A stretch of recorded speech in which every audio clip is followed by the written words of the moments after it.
bakangisa biso minoko ali bazui Congo comme libela pona bango. Ça c'est le témoignage d'un des Belges. Alobi nini mukolo wana le 4 janvier ba mona kaka boye pano moko monene za na photo ya tata Simon Kimbangu ezo uta na mapata ezo ko kita na se. Prends la clé. Va vite à la maison zonga na ndako. Fongola ndako, fongola mala na ngai. Na se ya malo ke nokuta farde moko za kuna, fongola farde wana na kati na enveloppe ya kati. Yela na enveloppe wana ya kati. Mama tifani na hôpital moteme bangi ngabi mais tato akoka bilanga lopango na ye ya yete bongo bana nisi ko kusala ndenge. Déjà na motema na zoba papa soka kabilinga lopango na ye na kosongela ipona bana. Franchement, il a quand même 600 points. Oui, comment il vous a fait des gens? Tout ce que j'ai beaucoup de points, non, la chose c'est là. Bon, non. De quoi qu'il peut azui. Aya nango sanga fungo. Tango a commis, papa le bien c'est ça.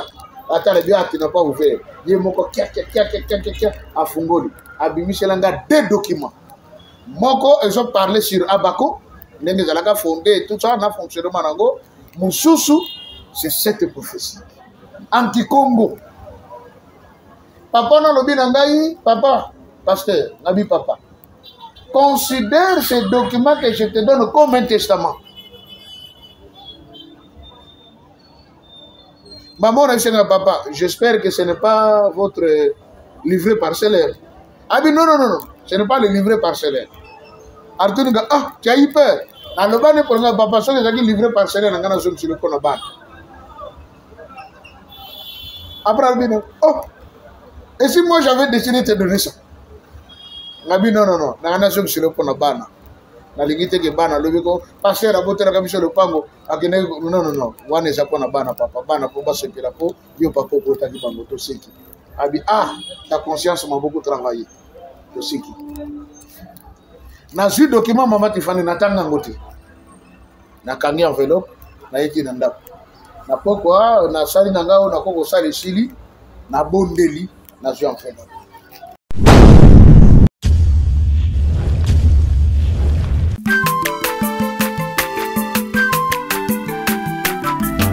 Aza mwana moto te po akosangai abongwa ni pete po awangana. Le Nazarien, le Nazarien, le Nazarien, le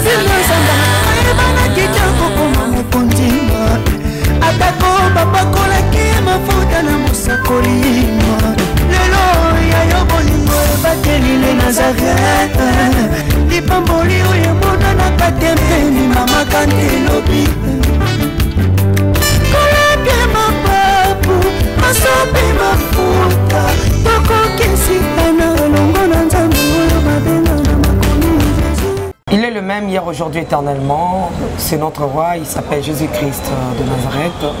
Bonjour, shalom chez vous, peuple de Dieu, amoureux et amoureuses de cette émission. Et bienvenue déjà, on est ensemble, il n'y a pas de souci, avec la princesse de l'éternel, maman Tiffany Mokwa. Aujourd'hui, nous sommes bénis, comme toujours. Vous êtes bénis et nous sommes aussi bénis par la présence de notre papa, le docteur, le professeur Joseph Kikonga. À travers cette émission Table 7 qui réunit les hommes de Dieu autour de sujets importants, c'est très capital. Mabé Anzambé Zaropi. Alain Kiakala derrière la caméra, balancez-nous un élément pour dire un bonjour à l'homme de Dieu. Et on se retrouve juste après cet élément. Régie à vous.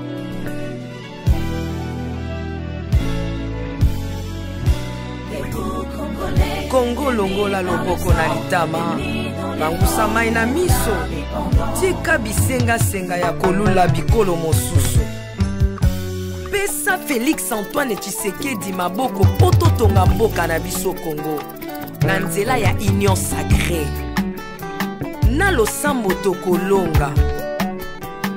Oh toi qui écoutes la prière, tous les hommes viendront à toi. Ingénieur Edi Kabé à la main de l'Éternel, prions pour ce beau pays et pour le président Félix Saint-Chrétien. Nzambe, Nzambe na Isaac, Nzambe, Nzambe na Jacob, Ozali, Nzamba Israël, lelo tokomo yembo Nzamba Congo. RDC, Mokananga, tokomo yembo nzamba Congo. Peuple croyant docile et social.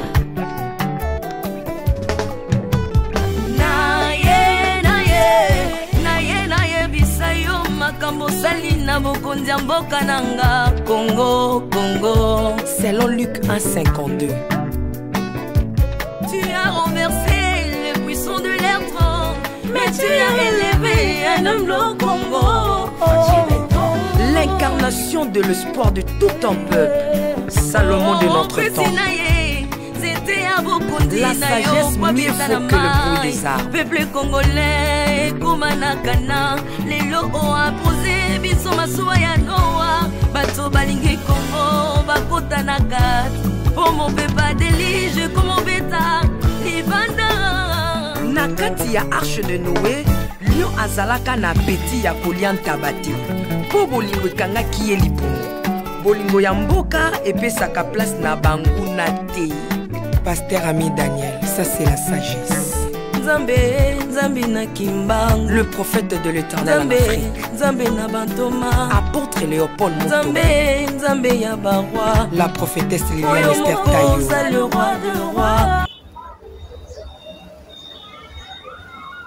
Deuxième message. Message à l'émotion total du moment de Fanny Ezo daté du 10 septembre 1921. Après Nyon, son papa qui m'a loba. Après Nyon, son papa qui m'a sala. Ba kangiye. Ba sambisi le 3 octobre dans Banzago. Ba condamné na prison à vie. Ba memieti na Katanga. Bato ba kanga kiye.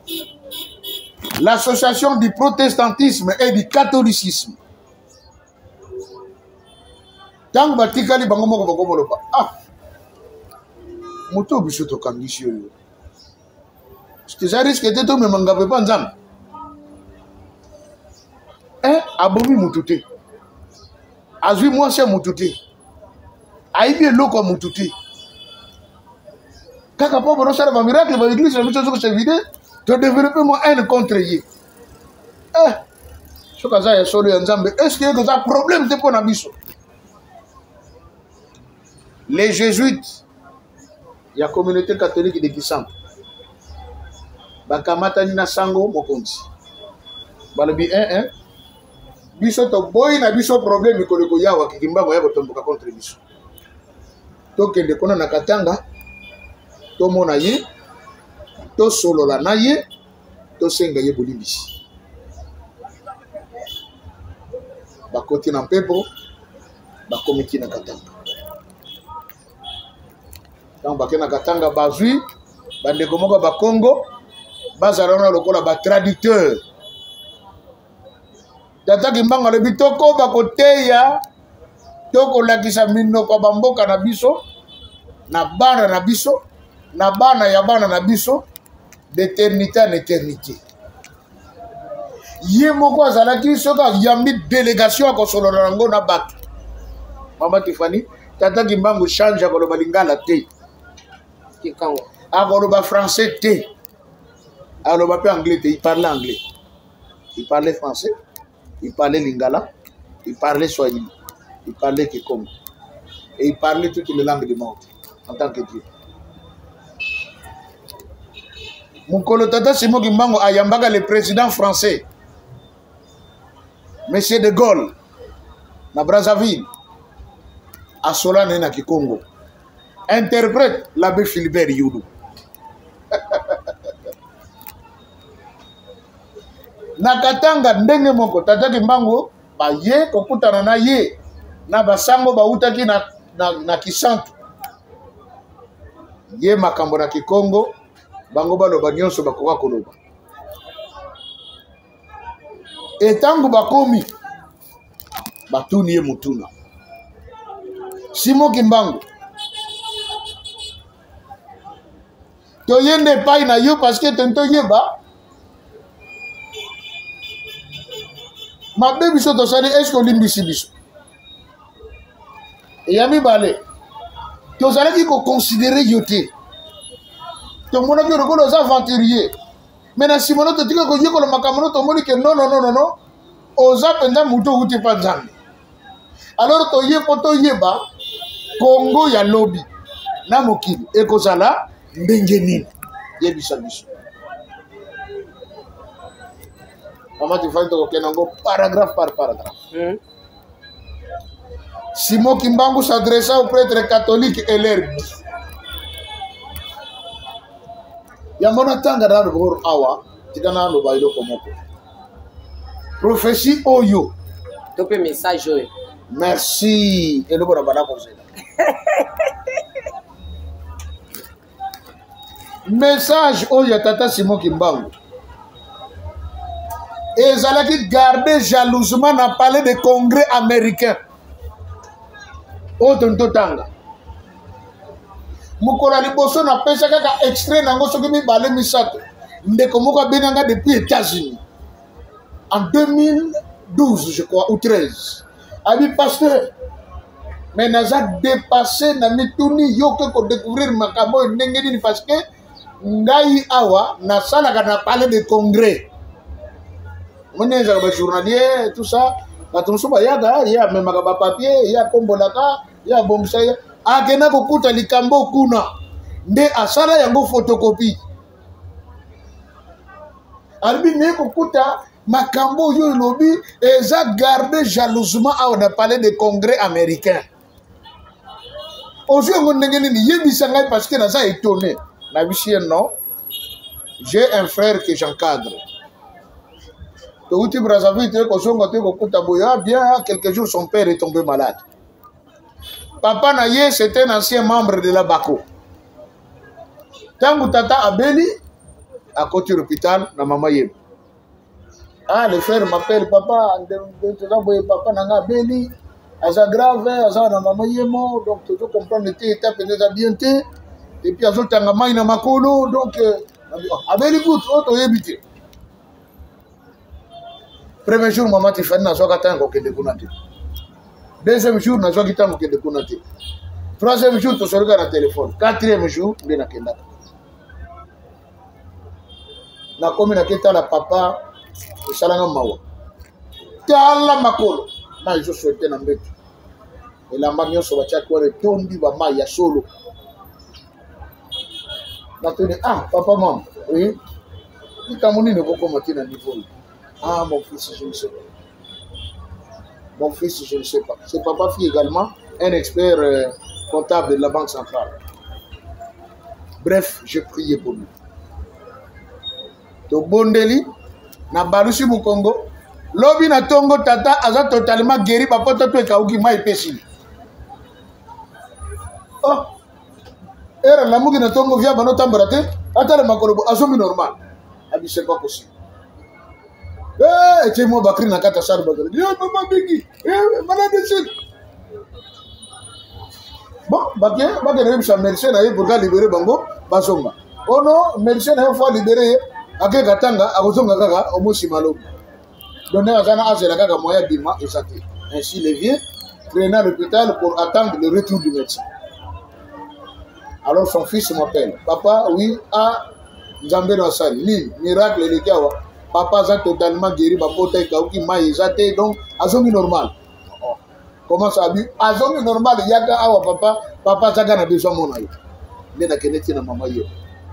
Mais écoute papa très bien, to vandi avant de nambe to solo ni ki abimi sangati na dibanda. Maintenant to solo na ye alobi ah mon fils, aïe papa. J'aurais appris que au comme qu'on s'intéressait na makambo tata Simon Kimbangu. Na oui, effectivement, papa. C'est vrai que nous avons voulu un réveil tout ça, mais les camarades qui m'ont comme kotanga mingi parce que na vivre déjà moi ba makamoko et le bonaï. Na zone na pena na bango en profondeur. Alors j'ai quelque chose à te donner. Aïe moi na Jérémie, papa, prends la clé. Va vite à la maison zonga ndak. Fongola ndak, fongola mal na ngai. Na se ya malo que nokuta farde moko zakuna fongola farde wana na kati na enveloppe ya kati yela na enveloppe wana ya kati mama Tiffany na hôpital moteme bangi ngabi mais tata ko kabelanga lo pangu na ye ya yete boko bana ni siko kusala ndenge déjà na motema na zoba ah papa soka kabelanga lo pangu na ye na kosonga chele pona bana Franchement, je dis, ah, il a quand même 6 enfants. Oui, comment il nous a fait des gens? Parce que ça beaucoup le pango non, na koso mchela hiyo. Bongo bana na hiyo. Non. De kwa keipe azui. Aya nango sanga fungo. Tango akomi papa le bien c'est ça. Ata le bien qui n'a pas ouvert. Ye moko kia afungoli. Abimishelanga 2 documents. Moko ils ont parlé sur Abaco. Ndenge zalaka fondé tout ça na fonctionnement nango. Mususu c'est cette prophétie. Anti-Congo. Papa n'a lobby nangai, papa, pasteur, nabi papa. Considère ces documents que je te donne comme un testament. Maman a dit à papa, j'espère que ce n'est pas votre livret parcellaire. Ah oui, non, ce n'est pas le livret parcellaire. Arthur dit, ah, tu as eu peur. Alors, papa, ça, c'est le livret parcellaire, on a sur le Konaban. Après, il dit, oh, et si moi j'avais décidé de te donner ça? Nabi non, na sur le Konaban. Na ligite ke bana lobiko passer à boter la mission le pango akene non wane za kona bana papa bana po basse pila po yo papa ko ta ki bango to seki abi ah ta conscience m'a beaucoup travaillé to seki na zu document mama Tifani natanga ngoti na kangi enveloppe na yeki na ndap na poko na sali na ngao na koko sali sili na bondeli na zu enveloppe après avoir prié na fugo l'enveloppe. Nata la boye 2 documents na carte. Moi quand j'ai syllabus, na document oyo, j'ai 2 papiers comme ça. Maman Tifani tango na bandi ko tanga papier oyo. Na yoka lokola mokili bouger na moto nanga. Mais c'est pas possible. Comment quelqu'un peut parler avec exactitude boye? Moto mbimona la tête. Il dit c'est pas vrai.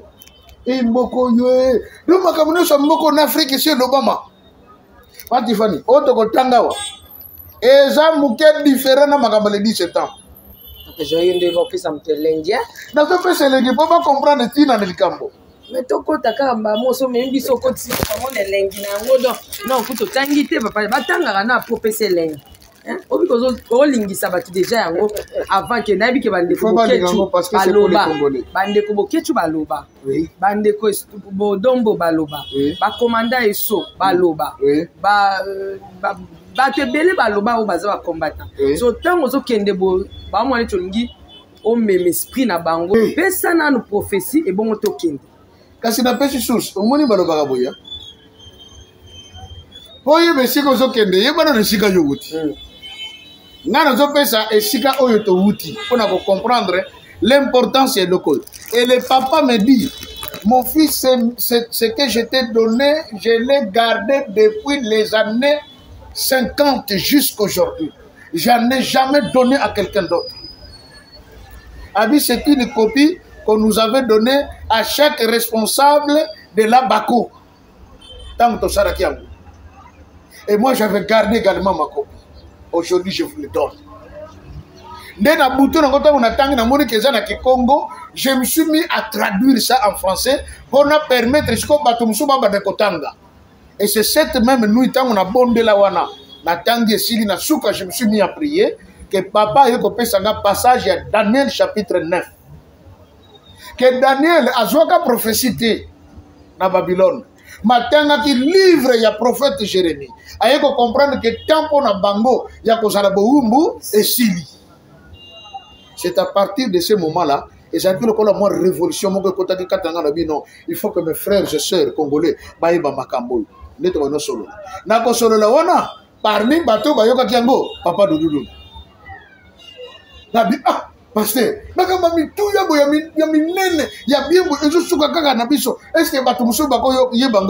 c'est la naissance de Boyedi. C'est la naissance de Kibangisme avec maman Tifani. Ok. Ah, on a compris si nous venons à insister. Hein? Au Monango.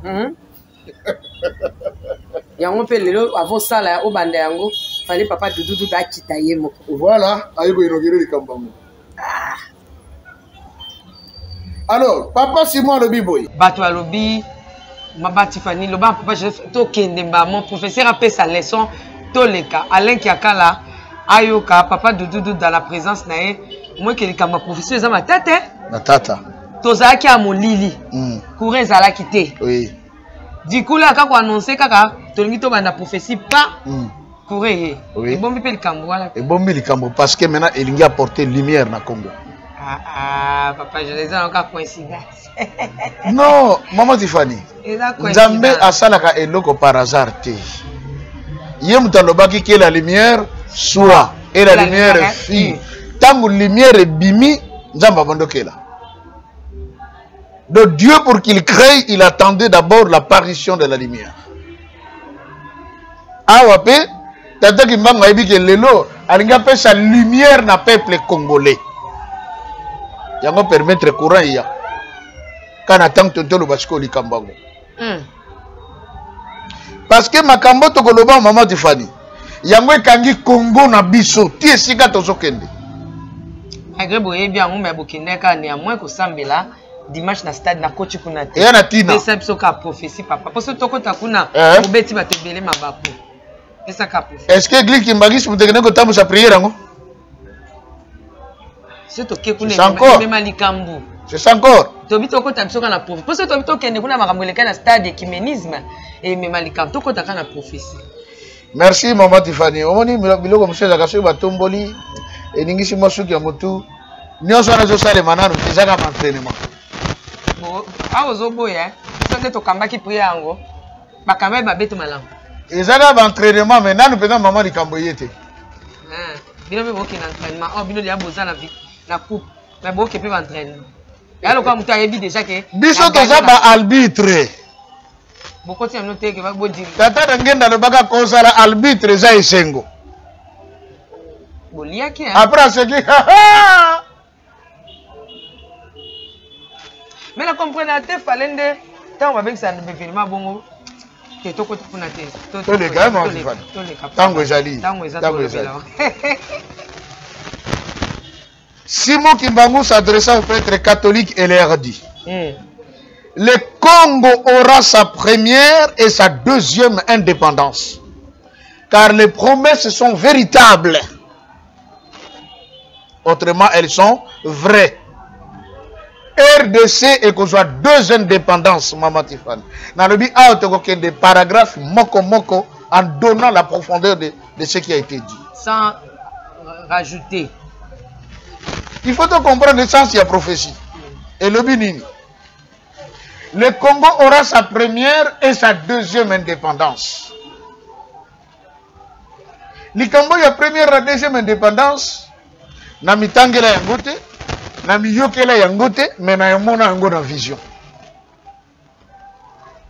Le jour où papa Simon Kimbangu le 4 août 2004 oya memanga toza na centre d'accueil na kata ndako biso mibale apesanga document boy nata na document ngo ba komi likolo nango constitution un petit livre. Deuxième document zaki syllabus ba comment deuxième indépendance entre parenthèses indépendance spirituelle. Papa, indépendance spirituelle, et ça a bien moi dans le monde. Et ça, au soir qui a des poissons, on n'est pas mis dans le monde. A dit, mon livre, il y a constitution. Quand on peut ça, on a un cadre, il y a d'autres termes, c'est pour le temps. Tant qu'on est au compte dans l'équipagisme, on est au compte l'attaque qui se retient à l'Obaki. Damu na kuna kufanda na kiti na ngamo na ikuna na ngamba jerusi na biashara ba kutia mikolo ya kukiko na kuyakuna kosa miteko kwa tangu za mikolo na mama tena kupeta mkina fimbo ya Maintenant tata limanga le dit le Congo aura sa première et sa deuxième indépendance. La politique se retrouve dans ma parole il y a la première indépendance qui est une indépendance politique et une seconde indépendance qui est économique. D'ailleurs, l'indépendance économique du Congo n'a pas été distinguée, raison pour laquelle nous allons en aider tout ça. Le temps va le battre économique. Parce que l'économie et les droits et tous les autres, vous avez régi par la politique. Mais indépendance, on a notre suite, maman Tiffany, et ça, il y a mon limo. On a maman la différence. Vous voyez, par exemple, l'indépendance a dit, ni les collègues à la Congo. La Congo, comme nous sommes à la Congo. Deuxième paragraphe. Le Congo, ok? Pardon, troisième. Le roi de Belge sera mis en prison. Et il en sortira par la puissance des pères Congo tout-puissant.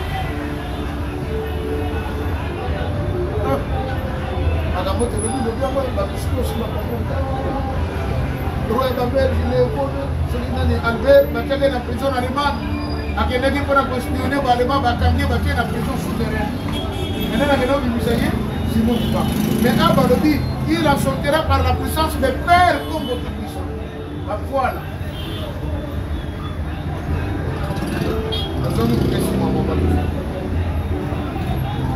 Tant que Bakangé, le roi de Belge, papa qui sont le papa de Ndieta, parce que la prison à Goma, parce que en résidence surveillée et pas belge. Et parce que tant que c'est la colonie scolaire.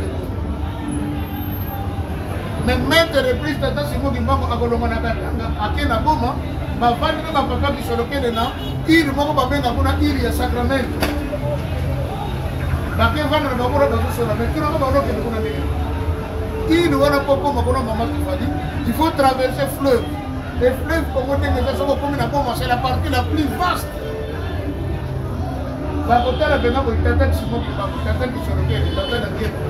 Vélo. Chacun a vélo, fleuve. Et ça, même si vous arrivez à comment tout l'avancer dans ce haut, papa d'Angien, papa de Soroké, d'abord, on a l'outil là-bas, un vélo.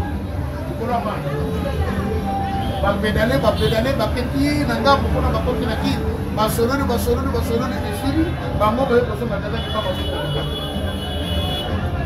jusqu'au point, un jour, quand vous voyez Barcelone et Syrie, il commence à faire des miracles, à guérir les malades, à ressusciter les morts, prêcher les morts. Et Bakangaki va tirer la poussière. Quand Bakangi va béquer ta tête, va le dire, Kandi Simon Kimbangu Awa. Ailleurs, il faut aller à la mais tellement ma gamme comme ça. Non, Kimbangu est ici, il est dans sa cellule.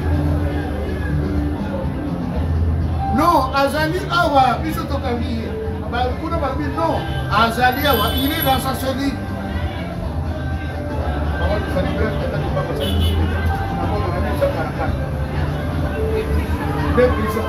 Au même moment, ça la prison à Goma.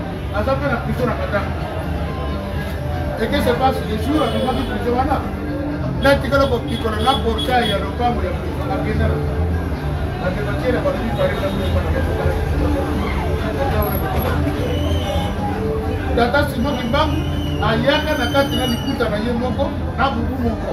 Mais jour à Bili, à Kenedite Moudakarate, mais qui est vraiment à Tiki Babou, Michel Tonadi la Mapsa.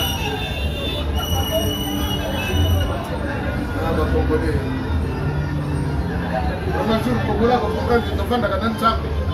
Et quand tu m'as appelé le chat. Donc, à Bibi, à Tiki trop pour dire, dans Dieu, il y a le Père, le Fils et le Saint-Esprit. On va dire que la carte n'est pas terrible. On va dire que passer la même pas comme dire. On va dire que et on va dire que c'est un fou. La Trinité n'existe pas. Il n'y a qu'un seul Dieu. C'est celui qui est le Père, le Fils et le Saint-Esprit. Il s'appelle Jésus-Christ. Mais dans le bas, le Christ qui n'a jamais de voir. Alors, tout ce que je fais, je le vis. Père, je prie, non pas à cause de moi, à cause de Dieu qui m'a pris, afin qu'il sache que c'est toi qui m'as pris. Il est avantageux que je m'en aille parce que si je ne m'en vais pas, l'autre consolateur, le Saint-Esprit, il ne viendra pas. Lui, ça détermine que dans la Kakamokoke, dans la Boké, il s'est Kaka, Gamouana, on dit mon sang de paix, Azali. Tu peux te dire présent dans Boba, présent aussi au Qatar. L'omniprésence de Dieu. Les autres côtés, comme on a dit, pour toi disparaître, Azad dans les deux endroits, en train d'exercer au même moment. Quand on va finir à Kenaye, à Tiki Babou. Et le jour où tu as dit, maman, tu vas la prison à maman, tu vas dire, tire les lots, c'est miracle et ça conduit. Sauf que dans ta mouette, c'est une possibilité, je crois, le 24 avril. Sauf que pour nous, dans la moyenne, l'Irwana, il y a prison de Bouka, la prison. On a pas mentionné la Kangake le 23, c'était là. Colombie jamais attends batie bapolisier baveille wana balala bapolisier ne faut pas tata Dimbangu atikali déclaré journée libre pour les prisonniers. N'est-ce pas qu'il est écrit que j'ai été envoyé pour rendre libre? Et alors quand on a remarqué que le Christ est dans un monde, les gens pensent que je suis en train de croire. Mais non, le Christ est dans mon avis comme nous sommes en prison. Les gens ont vu Christ à Christ. Joseph d'Arimathée, il a fait ça quand tombe dans l'île. Il a fait la prison souterraine. Quand vous connaissez ça, c'est quoi? Qui vous dit ça? Joseph d'Arimathée dans la prison. Joseph a dit qu'il s'est dans d'autres, tout est arrivé. Alors, il de ce qu'il a fait pour moi. Pour dire qu'il a quelque chose. A même il y a quelque chose qui est encore dans la prison. Donc, on a dit bagarre, bagarre, de prison. Voyez, on va s'en Joseph d'Arimathée à chaque fois dans la prison.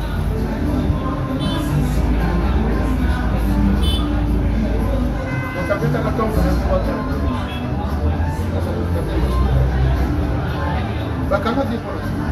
écrit dans le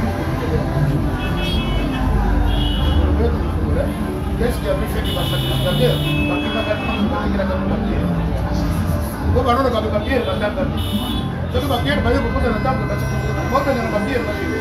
Et comment se fait-il que le premier concile de l'église primitive est tellement la table de l'église? Et donc on va avoir la caïf.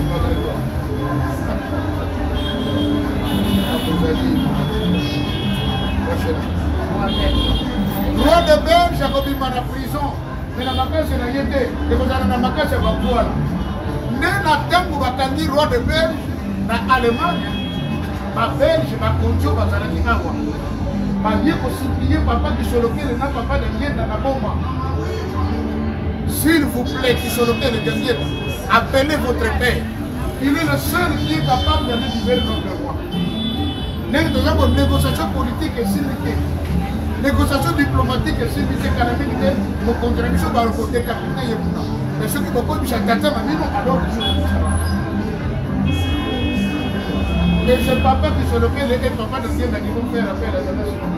Dans un moment où est en prison, aïe, la tombe à monsieur du papa, la cabaye, les bichons, vraiment, faire quelque chose. C'est là, papa, qui m'a dit, ok, on va dire, on va négocier la prochaine. Mais, délégation, et quelqu'un n'a pas tout un autre ça va bien. Ma vie, tu as un avion, tu as un quasi, donc il ne peut pas la continuer à la vie. Donc il ne l'a dit, là, il n'a pas dit. Là, ils sont un avion, mais non, ok. Quand on va en Belgique, si on ne peut pas être présent, on va parler de voyage. C'était la seule. Et dans le bas qui me souhaite une équipe, quand on va libérer le roi de Belge, il y a des gens qui pensent ailleurs dans la Belgique. La Belgique va le dire, mais le nom, c'est qu'il va prendre le hasard avant. La personne est sauter le magasin. Mais même quand on a dit que nous pouvons pas. Tata di mama sali de samba, tata le dit amen, naïe, na roi de Belge, la putain de café. Roi de la Belge, à la samba, on peut que t'habiter, on joue comme ça dans la musculité, nous que place nous souffle bien. Et tata di mama, mais marqué roi de Belge, il y a même une chacun. Et si tu roi de Belge avant dans Congo, le temps est bien délai avant d'aller.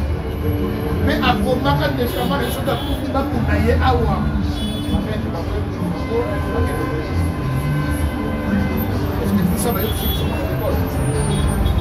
Est-ce qu'on vous a dit ça?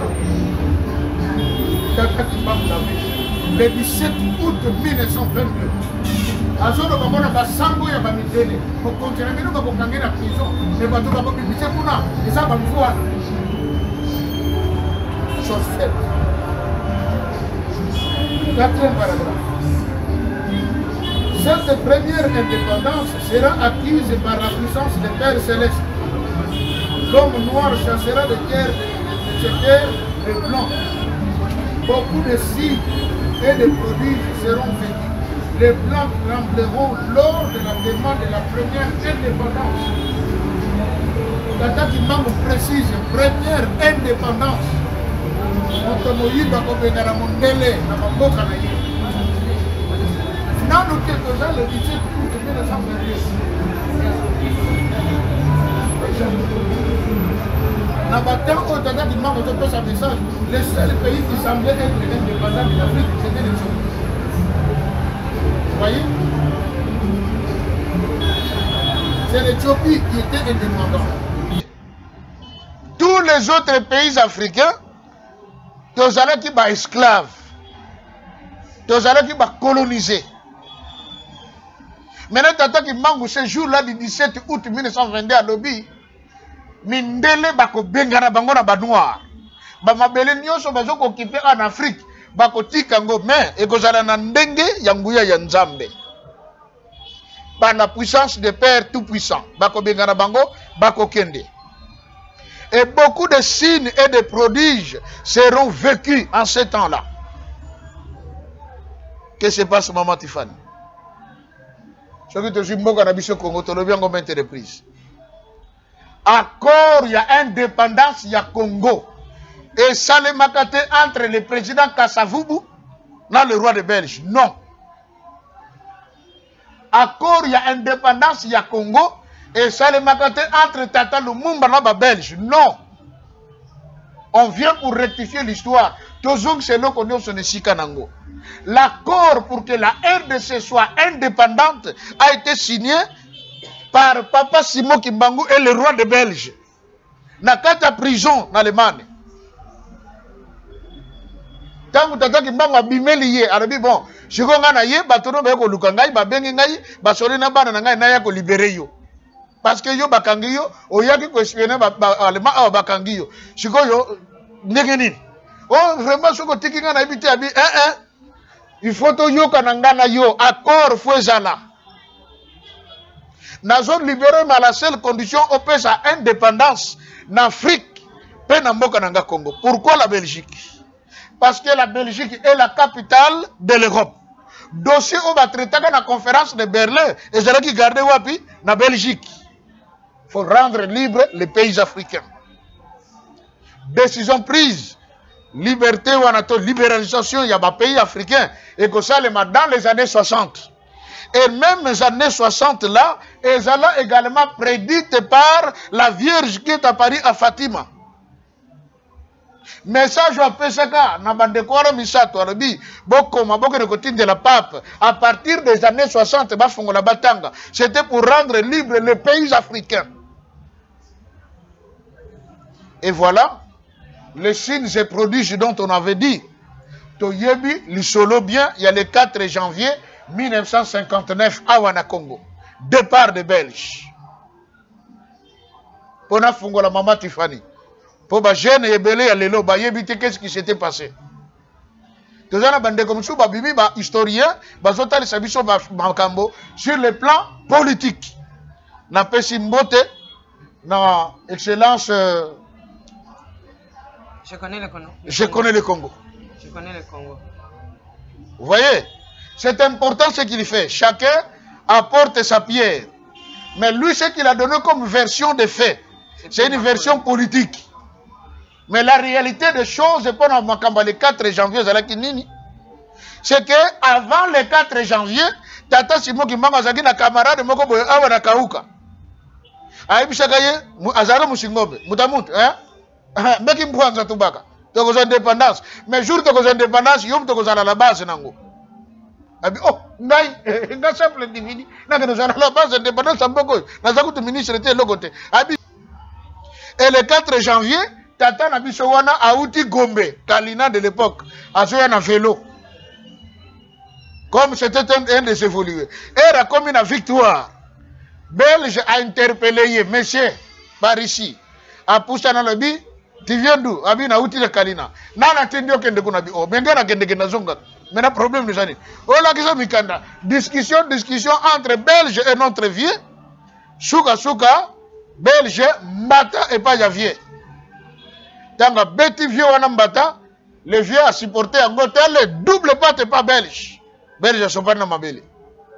Dans le belge a la moukaboye, a Zumundu qui m'a mokole. Abeti. Or, dans le bête Massassi, le vieux tanga koye na mabele, Massassi, et Juyete et l'équipe na Mopandi. Bateau, baye baka vieux na kauka, va bien, vieux na biso pas belge. Basimi belge, Nkuba. Tant que je suis belge, je suis déjà dans Jeep. Simba, voyez, bomaye, Jeep, il y a belge, je suis en moto. Au même moment, Tata Kasavubu devait tenir son meeting Kuna Pongabi. Vous imaginez? Koya Wakota Imka. Le même jour, match Yamikado. Mais match Salimakan. N'a pas milité. Le match a eu lieu dans les après-midi. Trouble chez Bandaki. On nous dit, oh non, ce qui a occasionné l'indépendance, c'était le match. Non! À 10 heures déjà, trouble Bandaki la victoire. Natata ou Babeta qui est pas ya belge. Ne pillage bandale na kuna tango se dira kutu victoire kuna e yindi ale batu bakoti. Na kokota bakota ki masolo wana et celle qui ampleur et makasi. Mais qu'est-ce qui va rendre plus fort cette ampleur? Maman Tiffany. Les Belges au Congo, tant babadi ko sentir que Abako et les Kimbangistes va commencer la pression pour akosenga indépendance immédiate et sans condition. Bazwaki mokano ya koboto la Congo pour de bon. Bachaki minduki na bakan. Bapogisa ki jour au fond banda ko bombarder population. Bakangi sabiso minoko ali bazui Congo comme libela pona bango. Ça c'est le témoignage d'un des Belges. Alors binini mukolo wana le 4 janvier ba mona kaka boye pano moko monene za na photo ya tata Simo Kimbangu. Ezo uta na mapata ezo ko kitana se. Mais photo bozo pe la moto. Côté ezo kitela côté batie ba bombe ba munitions. Les Belges commencent à se dire ce que quoi ikuna côté ba munitions ça. Et ko bana ko exploser, ba to bozo ba ko kufa eza biso. C'est comme ça ba bana ko kin. Et la photo là était visible partout ba chaka ba minduki na bango. Ah Congo. C'est au cours de ce moment que Tata Kimbangu va libérer 3 de ses militaires. Otobengi, Barmageddon. Babando secoué ba Belge. Maman Tiffany ba Belge batika bana na mituka. Au côté de la voiture, bozo kende direction aéroport. Mais Belge a sentir que voiture ne soki mambangu bien te. Atiki voiture abandi makolo. Mwana babosani azana kata mutuka. Et Nzambe alakisa kinga makamone ko sali malisusu.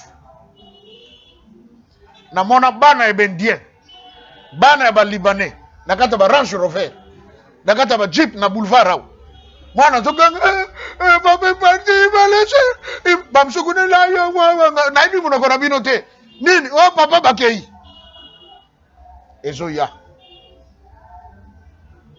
Quand on a banane makamone banane fou oyo. Qu'est-ce qu'il dit? Aujourd'hui bah comment peut sa raison. Ah non mais dès qu'il dit quelque chose, après quelque temps, on voit ça s'accomplit. Ezoya.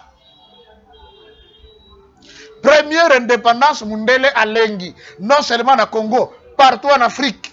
Et ils sont partis. Même l'Afrique du Sud, autant dit que l'apartheid est aussi là, et si. Mandela a tigeli bango pe conscient na l'hôpital. Bon contribuer pe saison na Mandela te.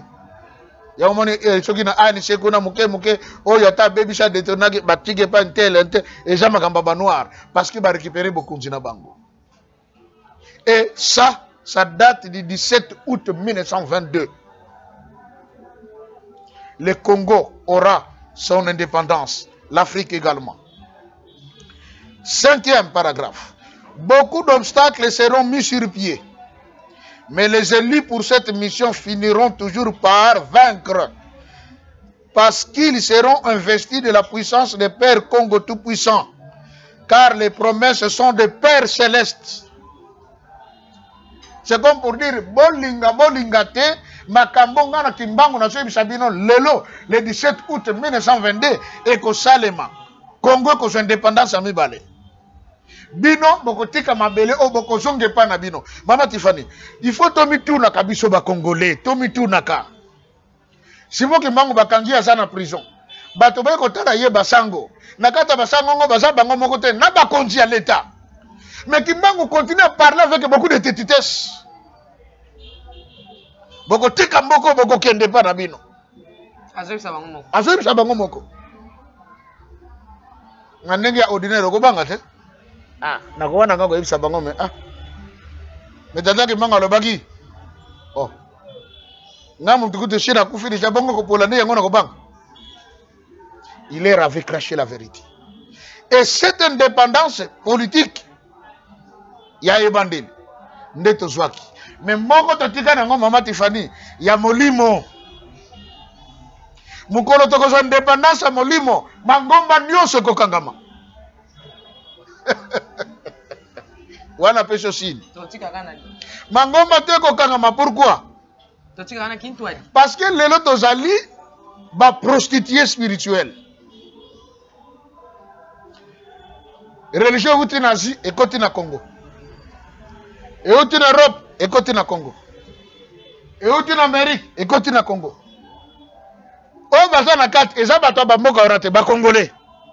Mais papa, loko ozongeli likambo yo to kita lelo awa na indépendance spirituelle. Nanu kuti to koti monjido te to ke. Mais boyebi yango bien.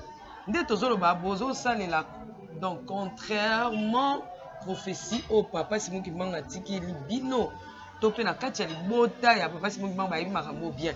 Mais comment peut-on expliquer que mayanga nini ti bato na stade kuna bokiltiste bazali bato ba memi balingomba ba juif bazali bato nini ya bankanka basali bazalaki bino pe kimbangiste bokesanga après bolo ba kiboluka indépendance spirituelle ko ya bon moi te ke batal boso ba ko boma prophétie ya papa Simon Kimbangu za bino mo ba kimbangiste tu toujours bon mangote quand les fondements sont renversés que ferait les justes?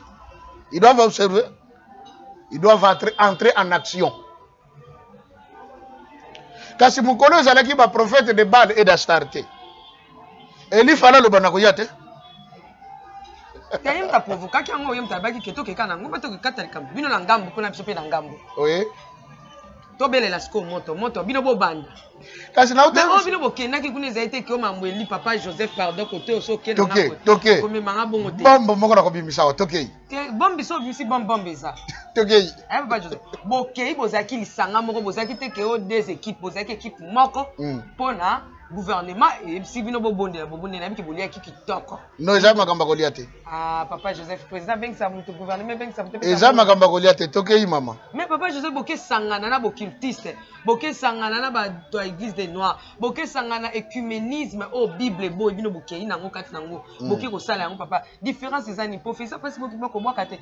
Professeur pas Simon Kimbangu bozo tuba papa Simon Kimbangu mbeli na Simon Mukongo to pe bo banga sute po avanda na Kilongo. Ata bose bokena mina Kilongo boke senga pardon. Nini kasi? Mama Tifani. Na lobaki awa makambo zo mone bando salema na stade. Eza ba entraînement. Match na beta miti. Mukolo match ko betama. Est-ce que vous n'avez pas volontaire papa Simon Kimbangu ta bokina babilo abo? Avant que les représentants de la ville de Kinshasa amemba bandiminion soit que na bango na stade, le mot d'ordre est venu de sa divinité papa Simon Kimbangu Kiangani, chef spirituel de l'église.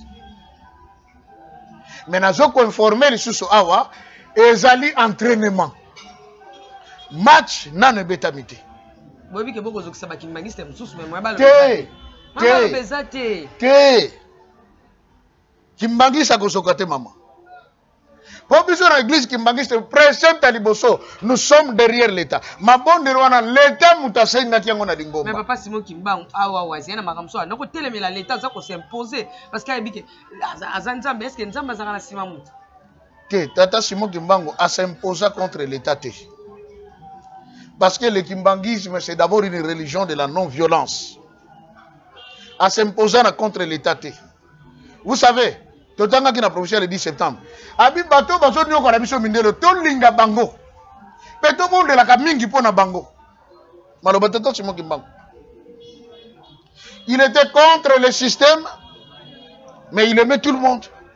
Ou il aime tout le monde. Dans l'église kimbangiste, je vous ai dit, on ne se rallie jamais du côté de l'opposition. L'opposition est diabolique. Et bandana likolo. Premier président Talingomba tozalaka simaya l'État. Ceux qui mutaza opposant. D'ailleurs, hier l'IDPS était l'opposant. Vrai ou faux? C'est le PPRD qui était au pouvoir, mais l'église kimbangiste était avec le PPRD. Tango PPRD à Longwe, l'IDPS et Zubokont, l'église kimbangiste derrière l'IDPS. C'est ça l'église.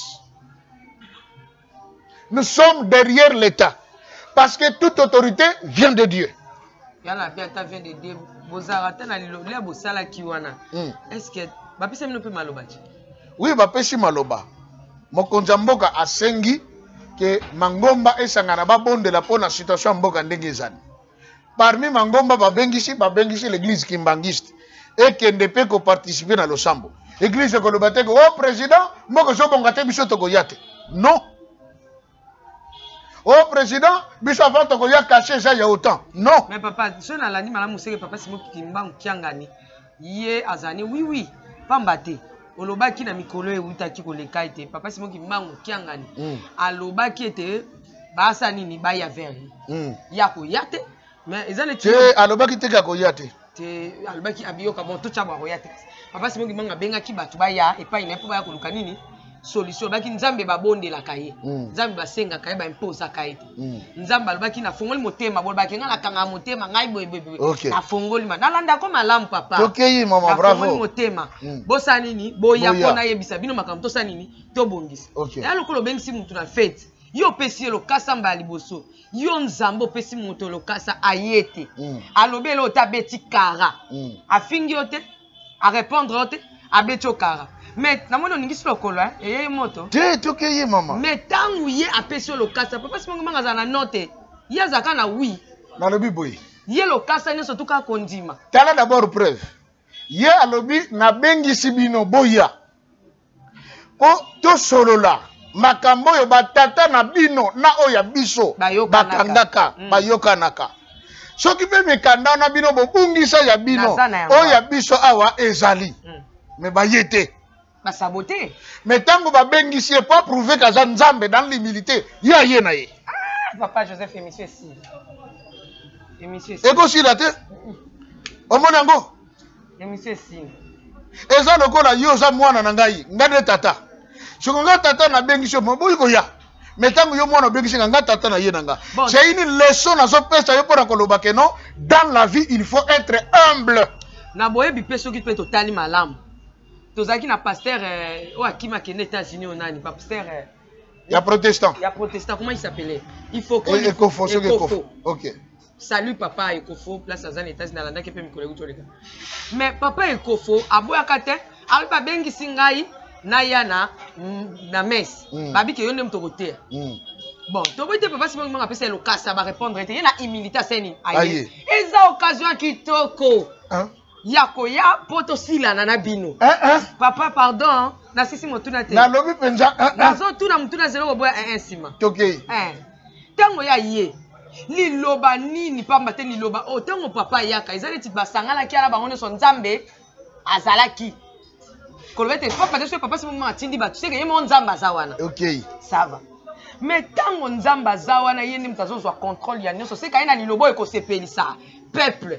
Aina lilobo yo ekobeta pe président po ezongise na nzela po eboma ete aina liloba oyoyo ekotel sandiane baloba tokoloba ya papa Simon Kimbangu lelo epesa lumière mais liloba ni neti papa ekofwa loba ki peuple congolais ba sepela ata to ovanda na biso na banzala na biso metant papa ekofwa loba kana tango wana mutu nyonso sepela ki Kongo eningana ki poto eningani mais passage ya papa Simon Kimbangu kiangani na bevenement lokwa ya bonga tatindi bato na ebite soka komaka teke o bokoloba na suka yango po ebeta kano bayoka nga malamu mama tifa papa Simon Kimbangu na bavenema bonga zoleka sans trace bakolo baloba boy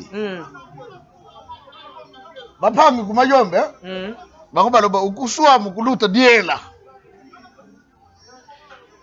biso na kiri tolobi oya bob mamiyo alekiyo mayele.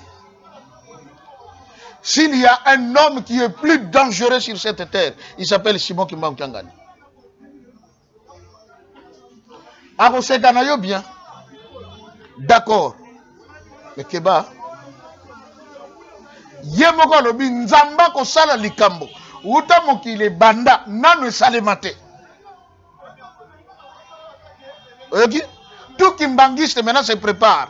Aye bien ngona mutuna ye. Nzamba linga sala likambo. Uta mokile banda nanu salemate. Olobi oui, babengisi papa, mais les représentants azalaki wana, c'est que ça papa yemoko. Maman, mais j'ai bien regardé non? Nego tala na vidéo. Lorsque les représentants les gars de l'église Kimbangiste na kata Kinshasa, le révérend Soaleg Azobondela landa prière o asali atei ba congolais alobi na bango boyoka kimbangu na Congo azalaka nani. Il était clair. Aye kotali sa solution o nyonso bino bozoluka solution po bozwango boyoka kimbangu azalaka nani botosa oyo alobi. Le message, il a fait passer dans la prière. Parce que ce qu'on a si ma Bible, on a dit Alléluia. La preuve, pendant même qu'il priait, je vis certains fidèles des autres églises. Je vis. Non, je dis ce que j'ai la vidéo. Mes prières sont les gars. Allô? Allô? Mes prières sont salement.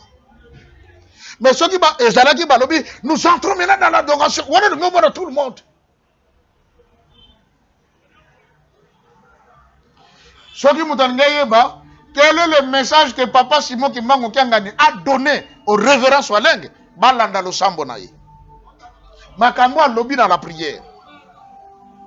Ayoki soni tarabi tata Simon Kimbangu yonden Nzambe roya ba Belge tangu bakangaka ye okenda ko libérer na Belgique oye na ye na Congo.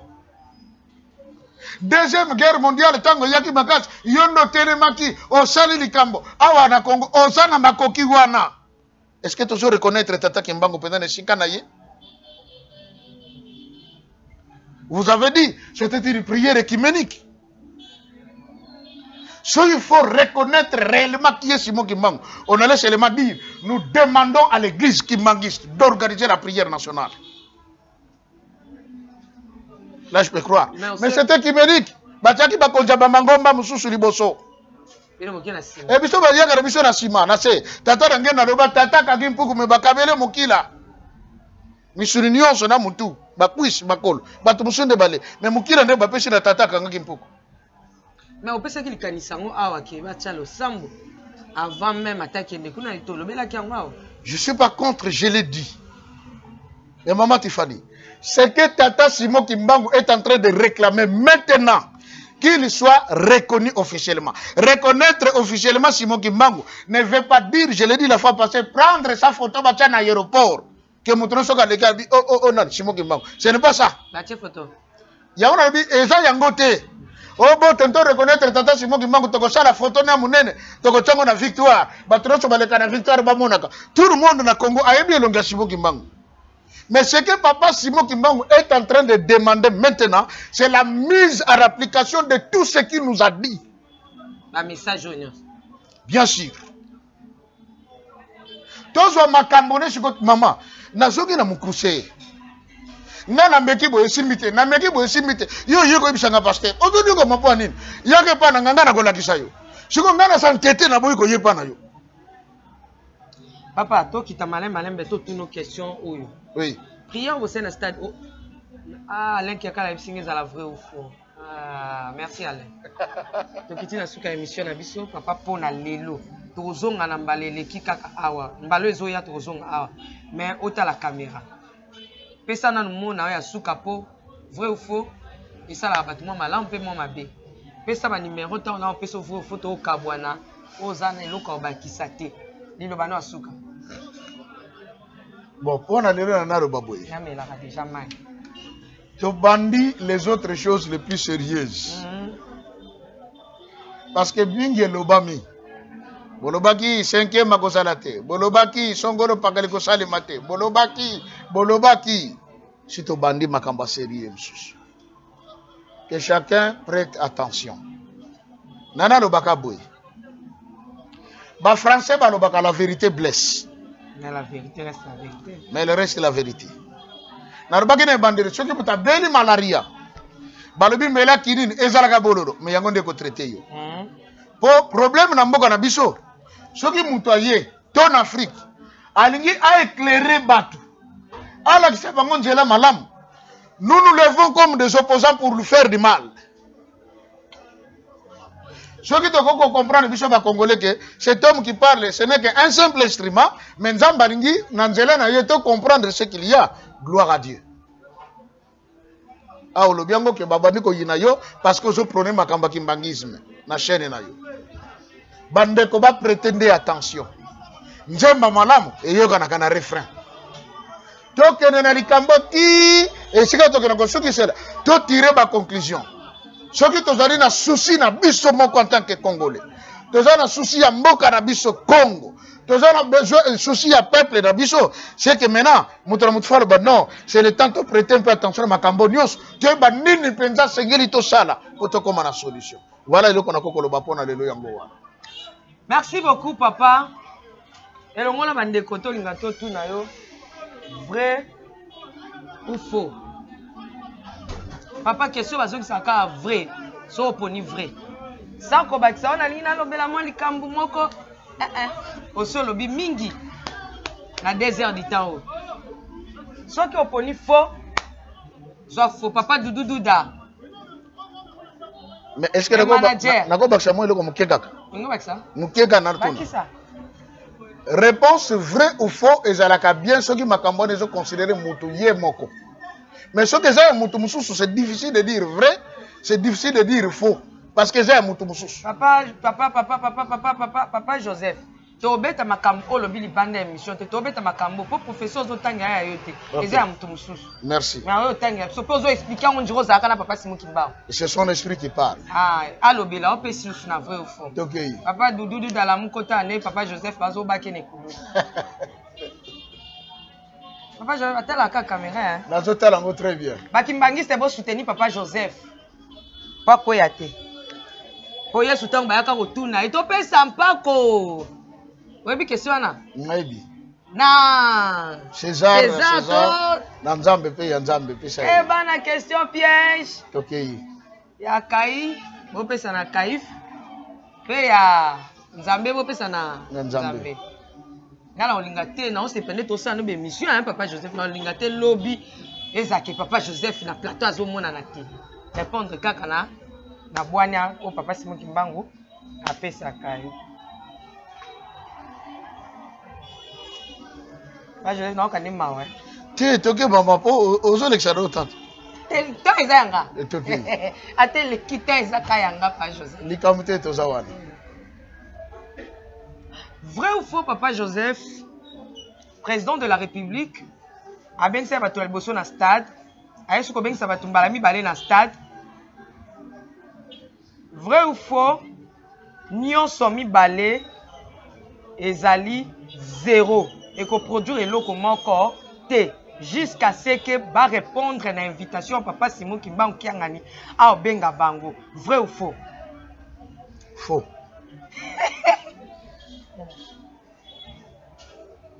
Je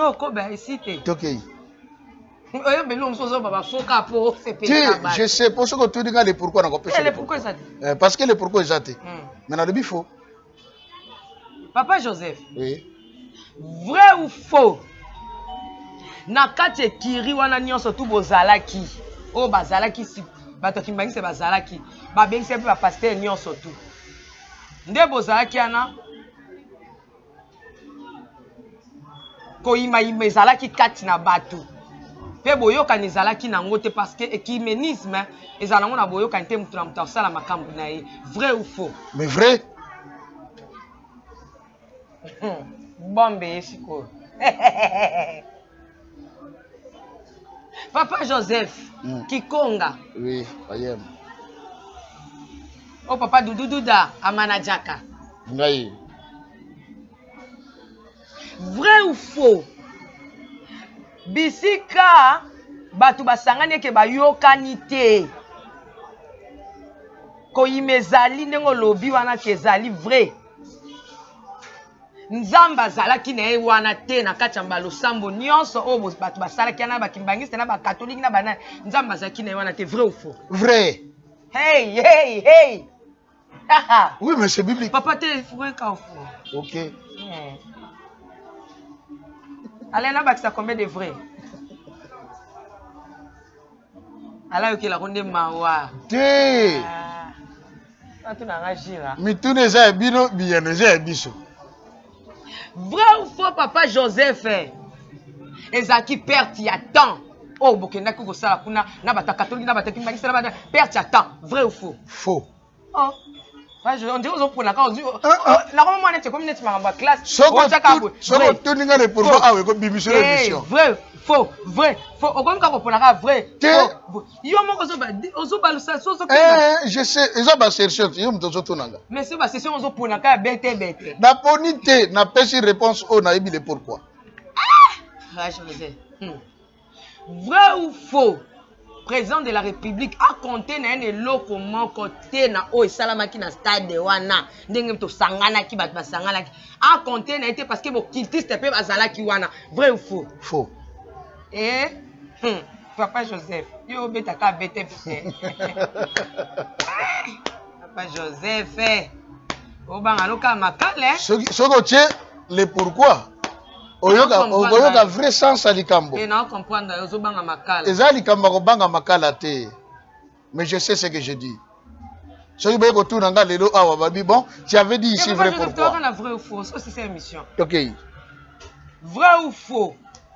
Soki papa Simo Kimbangu kiangani ndenge lobaka nzambe azaki na stade alingaki azala na CTK ba peseka sa prière yenda ngazwa la tête ya makambo nyonso tu. Vrai ou faux? Baba Tifani. Oh. Parce que ceux qui n'a répondre, ils ont dit nana corriger yo moko journaliste. T'es au corrigé matin. Oui, mais pourquoi?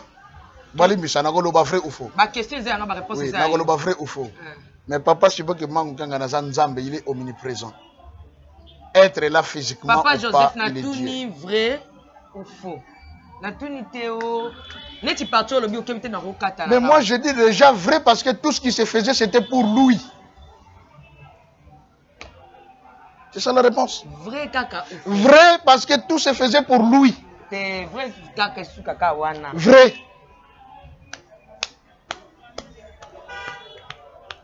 Maintenant ozo kata makamune yango. Émission ici là ndé awawa. Peuple kimbangiste bo telema. Papa Joseph ozanga makolo telema. Ah. Koyeba musale za elenge.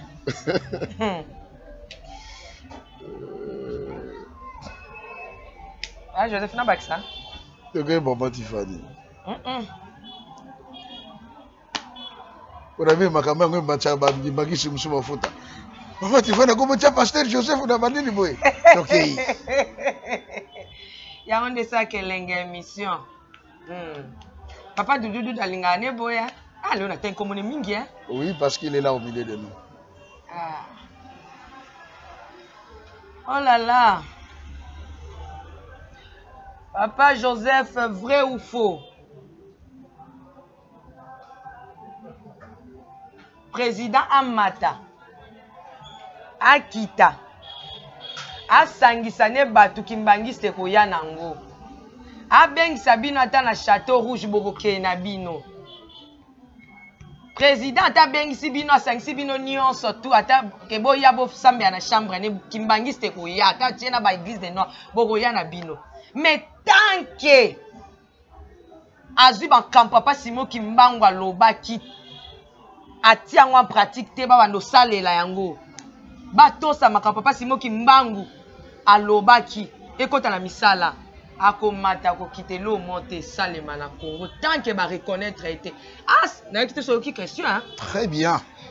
Président Félix Tshisekedi amata akita asangisa ta lobi ke leyo to kesamba na stade ya France bokoya na bino ata bokesamba leyo na chambre na ye bokoya kimbangisa boya nite kwa tosa ne l'état ata bengisi bino wapi tant que akotosa makambo o papa Simo Kimbangu aloba tatika ba message ne totanga boy kongwe ko bonga nango te eza bongo etikali bongo yango pe papa Simo Kimbangu kiangani azana ngo na mutu.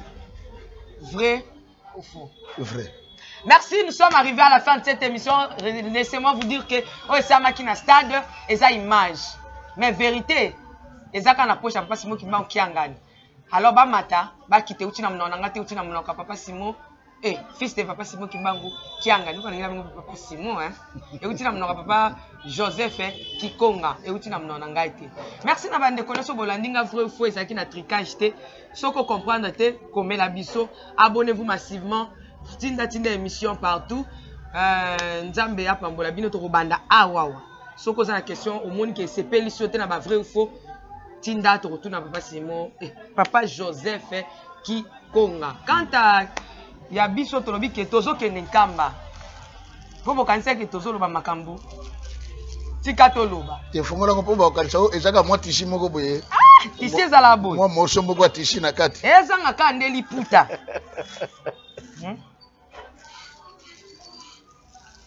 Mama Mwilu.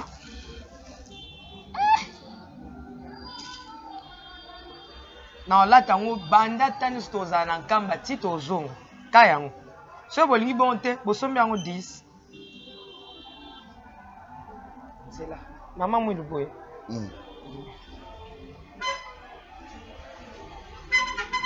Yango. Na liputa na yango nde na ozela nano yete. Na makolo chaussette ya pembe. Na maboko gant ya vert. Ya pembe pekaka. Ya pembe pekaka. Ya gant ya pembe. Nga no kende tende bato bakenda. Nga pe ako kende na nga penja fweza ke papa imo tonga mona msika abike. Oyo penja yende koya. Ofona kezwa biyano na nga nyonso na kamba na zonga pepele. Pona yoki, j'ai entendu parler hein.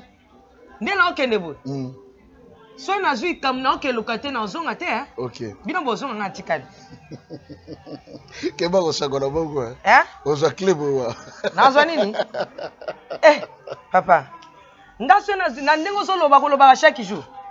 Ngaso na moni likambo na kende likamba te. Bino bozonga na balenga na tikali hein. Na peso mo témoignage. Toba. Oyebi kende ko stemai to kende kende na nkamba.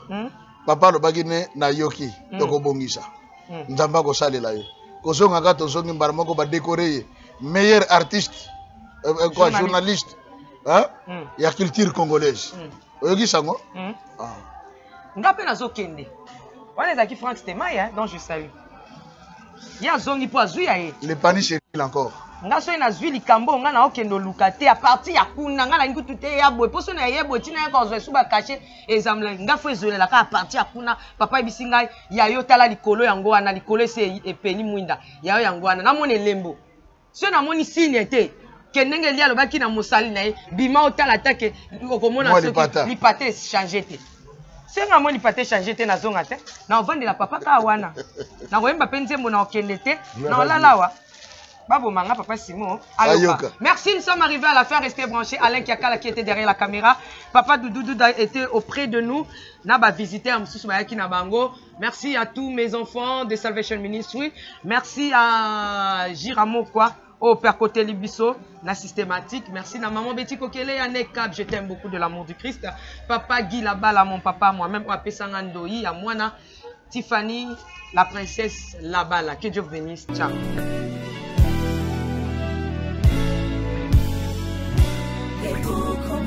Congo longola loboko na litama bangusa mai na miso tika bisenga senga ya kolula bikolo mosusu pesa Félix Antoine Tshisekedi maboko poto tonga mboka na biso Congo na nzela ya union sacrée na losambo tokolonga.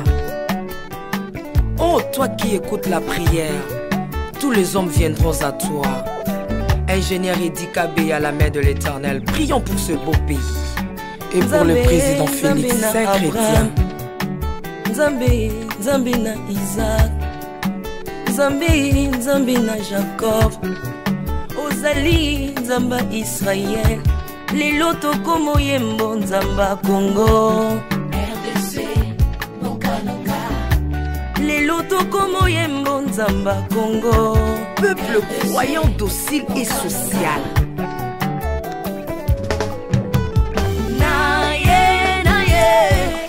Naye bisayo makambo sali na bokonzi ya mboka nanga Congo. Selon Luc 1,52. Tu as renversé les puissants de leur trône, mais tu as élevé un homme au Congo. l'incarnation de l'espoir de tout un peuple, Salomon de notre temps. La sagesse mieux faut que le bruit des arbres. Peuple congolais, Kumanakana, les lots ont imposé, biso masuwa ya Noa, bato balingi Congo, bakota na kati, pour mon peuple délige, comme mon bêta, libanda. Na kati ya arche de Noé, lion azalaka na peti ya kolia ntabate, po bolingo ekangaki ye libumu. Bolingo ya mboka epesaka place na banguna te. Pasteur Ami Daniel, ça c'est la sagesse. Nzambe, Nzambe na Kimbangu, le prophète de l'Éternel en Afrique. Nzambe na Bantoma, apôtre Léopold Moto. Nzambe, Nzambe ya baroi, la prophétesse Liliane Esther Tayo. Le roi de roi, yondo zalaki na David, yondo zalaki na Salomo, lelo tokomo mono Kajafati. Lelo tokomo mono Kajafati. Mboka soki ekambami na bana mboka ya solo oyo balingi mboka ekole ekomaka terre promise.